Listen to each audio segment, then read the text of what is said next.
Tuna जी, सूरज निकल आया है, बच्चों को भूख लगी है, बच्चों के लिए दाना चुगने चले जाओ। कब तक आप यूं ही सोए रहोगे?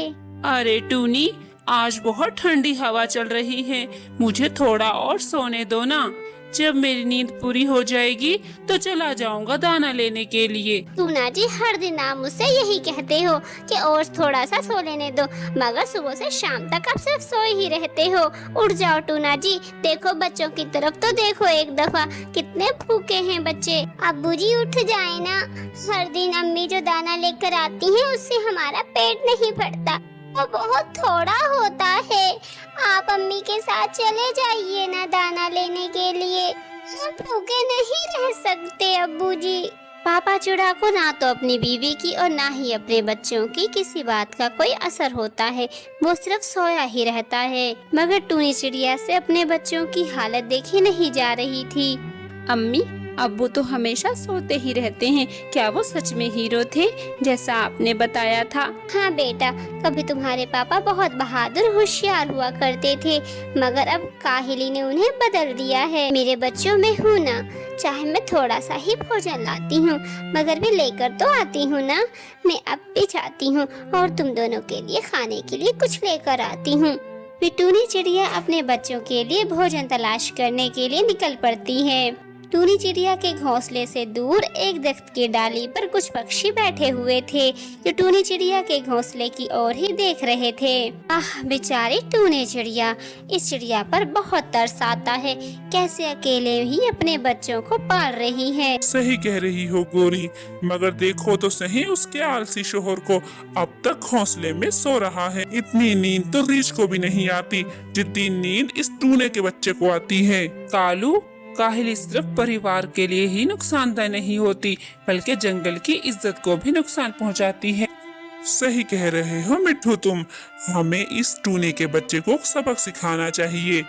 हाँ कालू, मैं भी कुछ ऐसा ही सोच रहा हूँ। चलो हम चलकर टूनी बहन से बात करते हैं। फिर वह तीनों टूनी चिड़िया को ढूंढने के लिए निकल पड़ते हैं और कुछ ही देर में उड़ते हुए टूनी चिड़िया के पास आ जाते हैं। दोस्तों, तुम सब यहाँ? चिड़िया बहन, हम जानते हैं कि आप बहुत परेशान रहती हो, आपका शोहर आलसी बन चुका है, हर वक्त सोता ही रहता है। हम आपके लिए और आपके बच्चों के लिए कुछ करना चाहते हैं। दोस्तों, मैं भी यही चाहती हूँ कि टूना जी को अपनी गलती का एहसास हो जाए और वो अपनी जिम्मेदारियाँ संभालने लग जाए। टूनी बहन, मेरे पास एक बहुत बढ़िया प्लान है, बस आप वही करना जैसा मैं बोलूँ आपको। ठीक है मिट्ठू भाई, जैसा आप कहते हो मैं वैसा ही करूँगी। फिर मिट्ठू तोता टूनी चिड़िया को और बाकी सभी को अपना मंसूबा बताता है। अगली सुबह हस्बे मामूल टूना चिड़ा अपने घोंसले में लेटा हुआ खराटे ले रहा होता है और टूनी चिड़िया अपने बच्चों को अपने साथ लेकर दाने की खोज में चली जाती है और मिट्ठू तोता अपने प्लान के मुताबिक टूना चिड़ा के घोंसले में आता है। टूना उठो, जल्दी उठो टूना, तुम्हारे बीवी बच्चों के पीछे एक शिकारी चील पड़ी हुई है। क्या? शिकारी चील? कहाँ है मिट्ठू शिकारी चील? और मेरे बीवी बच्चे कहाँ हैं? टूना, तुम्हारे बीवी बच्चे घने जंगल की ओर गए हैं, उनके पीछे शिकारी चील पड़ी हुई है, जल्दी जाओ, कहीं ऐसा ना हो कि तुम अपने पूरे परिवार को खो बैठो। मिट्ठू की बात सुनकर टूना चिड़ा के होश उड़ जाते हैं और फिर वो अपने बीवी बच्चों को ढूंढने के लिए निकल पड़ता है। टूना चिड़ा पूरा जंगल छान मारता है, मगर उसे कहीं पर भी अपने बीवी बच्चे नहीं दिखाई देते। हाय, मेरे बीवी बच्चे कहाँ चले गए हो तुम सब? पापा, पापा, हम यहाँ हैं। आह मेरे बच्चों, तुम सब जिंदा हो, मुझे लगा मैंने तुम सबको खो दिया है। अपने बीवी बच्चों को जिंदा देखकर टूना चिड़ा के चेहरे पे मुस्कान आ जाती है। टूनी, वो चील कहाँ है जो आपके पीछे पड़ी हुई थी? आप उस चील से कैसे बचे हो? टूना जी, हमारे पीछे कोई चील नहीं पड़ी हुई थी, ये तो एक ड्रामा था। ड्रामा? कैसा ड्रामा टूनी?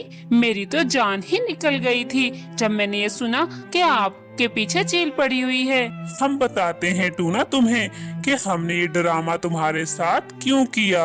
अच्छा, तो इस सब ड्रामे में तुम सबका हाथ भी शामिल है? हाँ यार टूना, हमने ये सारा ड्रामा इसलिए किया था ताकि तुम जागो और अपने परिवार का ख्याल रखो। अच्छा, तो अब मैं समझा कि तुम सब मिलकर मुझे सुधारना चाहते थे, इसीलिए तुम सब ने ये ड्रामा किया था। यार टूना, अब तुम हमसे वादा करो कि आज के बाद तुम अपनी सारी जिम्मेदारियां खुद निभाओगे और बच्चों के लिए दाना चुगने भी तुम खुद जाओगे। हाँ दोस्तों, मैं आप सबसे वादा करता हूँ कि आज के बाद मैं अपने बीवी बच्चों को बिल्कुल परेशान नहीं करूँगा। दाना चुगने भी मैं खुद ही जाया करूँगा। अब मैं इस जंगल का सबसे मेहनती चिड़ा बनूंगा और अपनी सारी जिम्मेदारियाँ खुद निभाऊंगा। प्यारे दोस्तों, हमें इस कहानी से ये सीख मिलती है कि असल कामयाबी उसी को हासिल होती है जो वक्त की कदर करता है, मेहनत को अपना शौहर बनाता है और अपने खानदान की जिम्मेदारियों को खुश दिली से निभाता है। काहिली सिर्फ नींद ही को नहीं, इज्जत, एतबार और मोहब्बत को भी छीन लेती है।